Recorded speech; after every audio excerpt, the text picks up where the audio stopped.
nice rise ball. We're working that true rise spin. It's looking really good. We're learning to clear a path by stepping slightly to the left. I know some people don't like to do that because of tunneling, but I think for someone beginning with the rise ball, it's fantastic. It works really well. Here we go. Yes, very nice. So Charity is a natural fast dropper.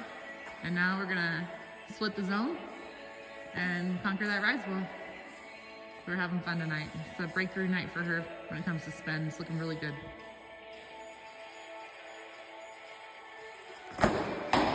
Sweet, kid. That looks excellent.